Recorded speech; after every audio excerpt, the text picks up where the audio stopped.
Bridget. So I'm back this week with more books. Hope you're excited. A lot of you guys left requests to share my favorite novels. So here are 10-ish of my favorite novels. This is actually really difficult and I'm sure I'm leaving some out, but these are the ones that just came to mind. So these aren't in any particular order either, just 10 favorite novels. Here we go. All right. So the first one I actually read in middle school, like 6th grade, I think. It's by Gary Paulson. It's called The Transall Saga. And this book is interesting because I'm not the biggest like science fiction person. Like that's not like the books I typically gravitate towards. This is a totally science fiction book. And I just love it. It's about this guy who's like hiking and then he falls into this like other world and he's there for like hundreds of years and then he comes back. And I don't know, it's really cool. It's definitely young adult. I mean, I read it in 6th grade, so it's not like, I don't know, it's not like intense literature. It's a really easy, cool, fun read. So check it out. And I'll try to link all these below if you want to check out any of these. All right, my next one is a classic, To Kill a Mockingbird, one of my all-time favorite novels. I think a lot of it for me with books is like where I was or like what I was doing while I was reading that book, if that makes sense. Like when I talk about a book, I can remember like where I was when I was reading it and like things that were going on. And I don't know, To Kill a Mockingbird, it's just a fantastic book, and I think it'll always be a fantastic book, like no matter who you are. It's one of those books that I can just pick up at any time, and I just love it. It's just a really, really great book. And I think for a lot of people it's like required reading, and it was required reading when I was in 8th grade, I think, but either way, fantastic book. All right, so next one, I feel like I'm gonna get a lot of thumbs up for this one, guys. I actually really enjoyed the Harry Potter books. And I want to say books. I didn't really like all the movies, but if I had to pick one of the Harry Potter books that was my favorite, is the second one, Chamber of Secrets. I can't even remember why, I just know that one's my favorite book. I feel like they also got like super long, and I know that sounds really lame, but I just liked the first couple books. It was like, yeah, this is like a cool story. Read it in a few days, I'm out. I don't know. Maybe I'll get some flack for that statement. I don't know. All right, the next one, I put them together because we were just talking about this, that Hunger Games and Divergent are similar in that the lead is a female who's like different than everyone else. So I put those together. I really enjoyed Hunger Games and Divergent for different reasons, but they're easy reads, cool story. I dug it. Yeah. All right, my next favorite I've actually mentioned before, and this book was actually sent to me by my mother-in-law. She thought I would enjoy it, and I did. And it's called The 100-Year-Old Man Who Climbed Out the Window and Disappeared. It's the title kind of gives it away. It's about this guy on his 100th birthday climbs out the window of his nursing home and runs away, basically. But it jumps back and forth between like that day and like what happens after that to like his entire life and all the things that he's been through and all the people he met. And it's sort of like a Forrest Gump story in that he just meets all these like crazy characters of history and like the conversations he has with them. And it's just a really light-hearted book, I would say, and it's really fun. It's just a fun read. Really good. Next favorite novel, another classic, Animal Farm by George Orwell. And this is another one of those books that I think is required reading in school for a lot of people.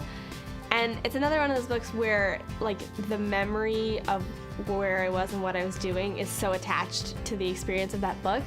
I read it the summer I was moving from Nebraska to Alabama as like required reading for the school I was about to go to. So I was like really excited for new school, new people, and like I was reading this book, and I don't know, and on its own, Animal Farm is a really intellectually stimulating book, I would say.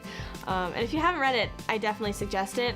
I would say probably if you're under the age of like 14, I don't think you'd enjoy it very much, but yeah, Animal Farm, George Orwell, classic. Read it. All right, the next one is like completely the opposite of Animal Farm, and that's Gone Girl. And there's a movie coming out with Ben Affleck in it, I believe. Now, disclaimer, this is very dark. All of Gillian Flynn's books, who's the author, she just writes like really dark stuff. And I haven't read any of her other books, but Gone Girl is really cool because it jumps back and forth between the man's perspective and the woman's perspective. They're a couple, and I think the main reason I liked it is just how it was written, like the style and how descriptive it is. Like, she just has a gift for description and really like getting in the head of different people. But it is really, really dark, so if you're sensitive to that kind of thing, I don't recommend reading it or seeing the movie, to be honest, because it's dark. All right, next one. I feel like this is like sort of a classic, and it's funny because I say I'm not a science fiction person, but there's 2 science fiction books on this list. I don't know. So Ender's Game. And I haven't seen the movie, but I really enjoyed the book. And the only reason I read the book is when Matt, my husband, and I were first dating, like the first time we were going on break, like from college, it was like a really long break, we like exchanged books to like read while we were away from each other to like talk about what we were reading and stuff. And he gave me Ender's Game. So again, there's a memory attached to reading this book, but I really enjoyed it. And maybe I should stop saying I don't like sci-fi books because there's like 3 of them on here. Anyways, Ender's Game.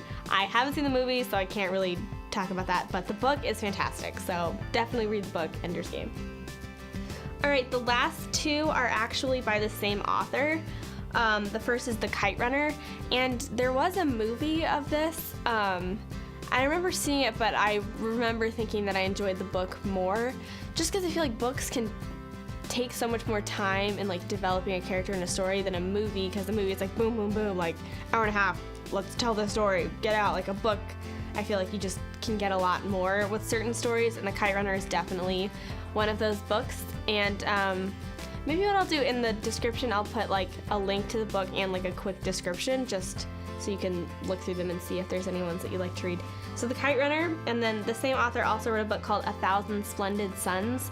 And The Kite Runner focuses on a little boy, and 1,000 Splendid Suns focuses on, I believe, 3 women in the Middle East and their stories. And again, it's pretty dark because it deals with like abuse and things like that, but it's a really interesting glimpse into that culture, that society, which I don't know about you, but I'm pretty far removed from it. So it's like a really interesting and pretty gut-wrenching book about what some of the women in that area go through. So, but again, it's a novel, so it's pretty easy to read. So yeah. Oh, and I should include like honorary mention. It's not a novel. It reads like a novel, but it's actually an autobiography, and that's Julia Child's book, My Life in France. I recently read it, and I just love it, so I'll link that below as well. Okay, guys, that is a list of 10-ish. It's actually like 13 of my favorite novels. I'm sure I'm forgetting some, but I would love to know what some of your favorite novels are below, and maybe read them if I haven't already. I love reading new books, and I love hearing from you guys, so definitely leave that down below. Also, leave any requests for future Friday videos down below. Give this video a thumbs up if you enjoyed it. Subscribe so you don't miss new videos every Wednesday and Friday. Stay bougie, and I'll see you guys in the next video. Bye.